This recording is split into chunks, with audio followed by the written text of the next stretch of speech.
Did you know that the Angry Birds had an animated movie? The sucker made $350 million. It's got a celebrity voice cast. It's got a big storyline. The whole movie builds into moments from the game and kind of loose explanations of what we see on our cell phones when we play Angry Birds.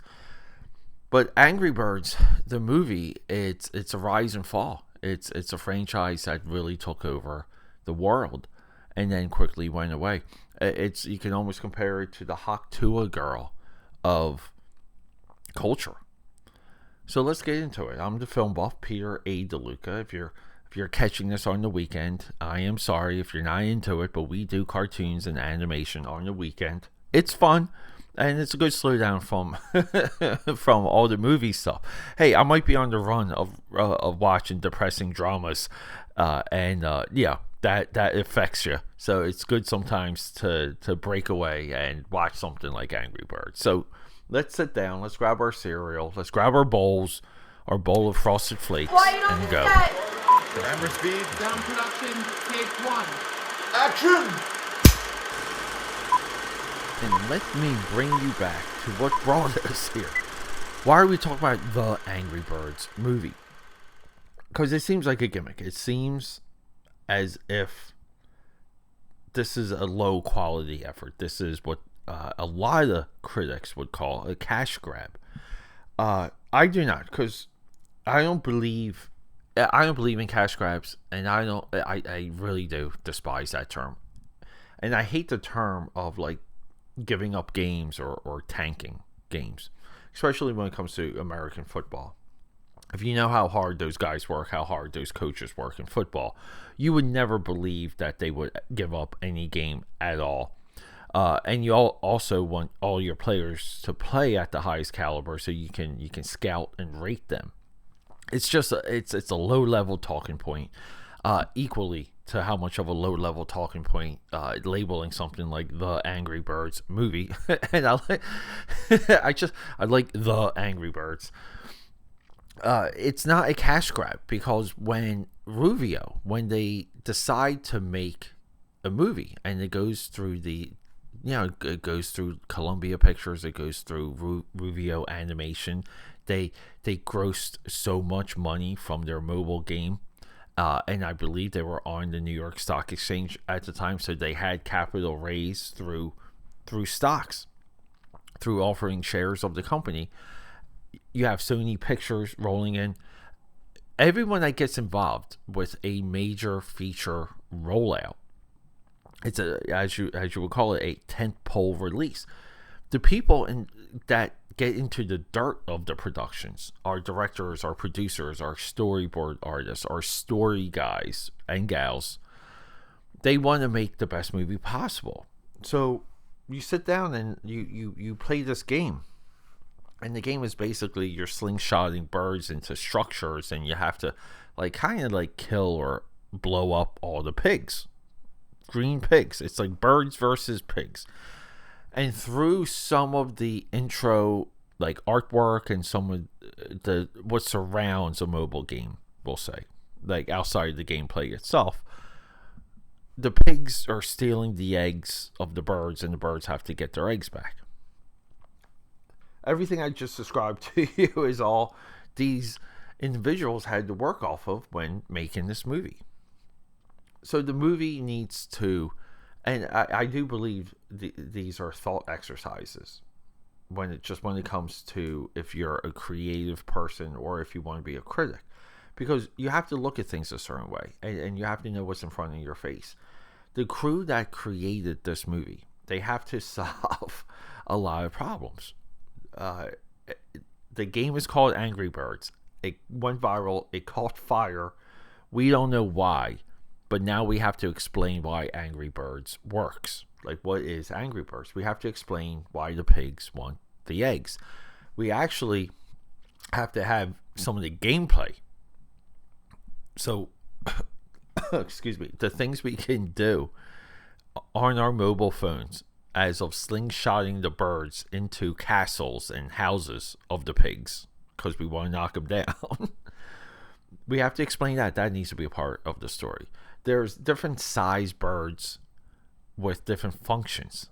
There's boomerang birds. There's exploding birds. There's sparkle birds. There's birds that are medium in range. There's birds that are long in range. We have to explain that. And do you guys see where I'm going with this? This movie explains it all.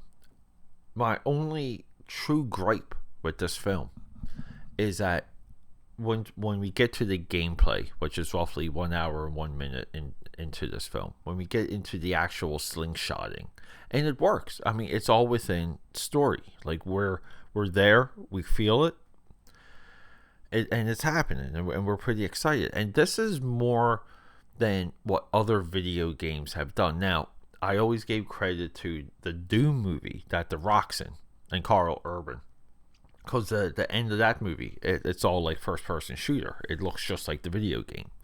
The Resident Evil movies, even the Netflix Resident Evil, didn't echo the game at all.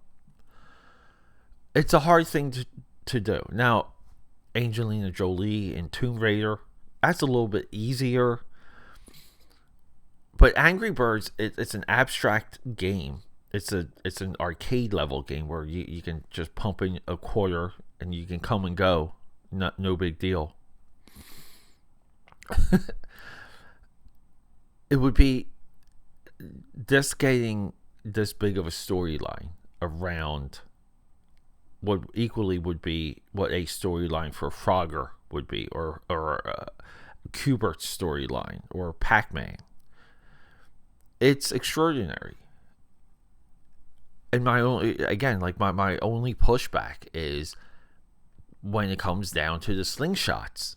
I wanted a little bit more. I wanted them to kind of, but we extend where our minds wander, and we capture that further into this movie as we play our game. So, for example, like we're playing the game, we shoot a bird. The bird ends up in rubble. Like, what happens to that bird? What happens to the pig? Once the pig's island or town or castle is blown up and destroyed, like, what happens with them afterwards? Like, what are they doing after that? When the birds get into the town, into the castle, when we shoot them through a window, for example, what happens with that bird at that point? And our birds in this movie are able to run around and do things because we've spent a good hour establishing who and what they are. Is this a kids movie? Does it read? Does it feel? Do we get there's a joke every 30 seconds kids movie? You know, like we have to have that now. we have to have something happening every 30. It might be every 20 seconds. Might be 3 times a minute. We get some of that, and some of that does take you out of the movie. But once we get going at the hour mark, we're excited to see what the resolution is. And this movie ends in a song and dance sequence that has a good end credit sequence, that has a good continuation. This movie made enough money, roughly made $350. Now, I'm sure a lot of people were anticipating at the time that this movie was going to be $500 million or Shrek level success. It doesn't always translate. A lot of other so you kind of want to say everyone playing Angry Birds, if this percentage of the audience got into the movie, saw the movie, we're going to make this much money, we're going to sell this many tickets, we're going to fill this many seats. That it's not always the case. It's really not. And we kind of even, I would say most recently, I mean, we saw that with Marvel's Moon Knight for Disney Plus, where Moon Knight was really the only thing. People wanted Moon Knight post Avengers Endgame. They wanted Moon Knight. And then you come in, you say, well, we're going to give you we're going to give you a Moon Knight miniseries, like over 6 hours. Walter Isaacson, he's going to play Moon Knight. The actor's actor, so to speak. I think he's great. And we're going to give you guys Moon Knight. And the people cheer. They get so excited when they know it's in production. Even when they see the production logo, people get hyped, and it's instantly viral. But then when they get it, they kind of walk away from it. It's a weird thing that happens. Did they do that with Angry Birds? I think the quality of Angry Birds, I think Angry Birds being properly positioned as a children's movie, it got more people into their seats than they would have. Now, here's the amazing thing. So all this generated from a YouTube documentary about the rise and fall of Rovio Entertainment, to where, they went IPO. I remember them on the New York Stock Exchange. They were on the stock market.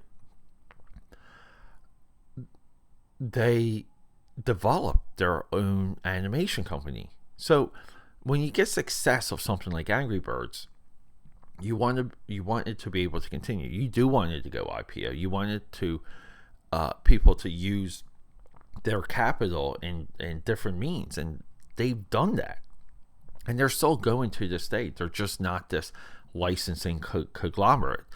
They've done a sequel. Last year, I believe, they announced a third movie. I believe that's in production. So it's a little bit of a scale, but it is the rise and fall of Rubio. But they're still going, and I think that's important. And I think Angry Birds as a franchise is important, because a part of the impact of this movie, and it's relatively 2016, really not that long ago, the impact of this movie, the impact of the game, is going to be cannon fodder for the next generation, and we will get a resurrection of this franchise, which is amazing. I think this movie is fun. I think it's fantastic. I think you can watch it with a kid. It's not exactly something you can sit down and watch with another adult, but the artistry, the character design, the effects of the feathers, and it's not even like a feather effect. It's really nice stuff. I love the design work for the Pig's Island. I love all the design work for the Bird's Island. They did a good job in building a world around this, and that is very difficult. So the people involved with that are the ones that deserve the adulation. All right, AKA Patters, enough Angry Birds. Will I watch the sequel? Stay tuned. Stay tuned. Okay, that's a wrap.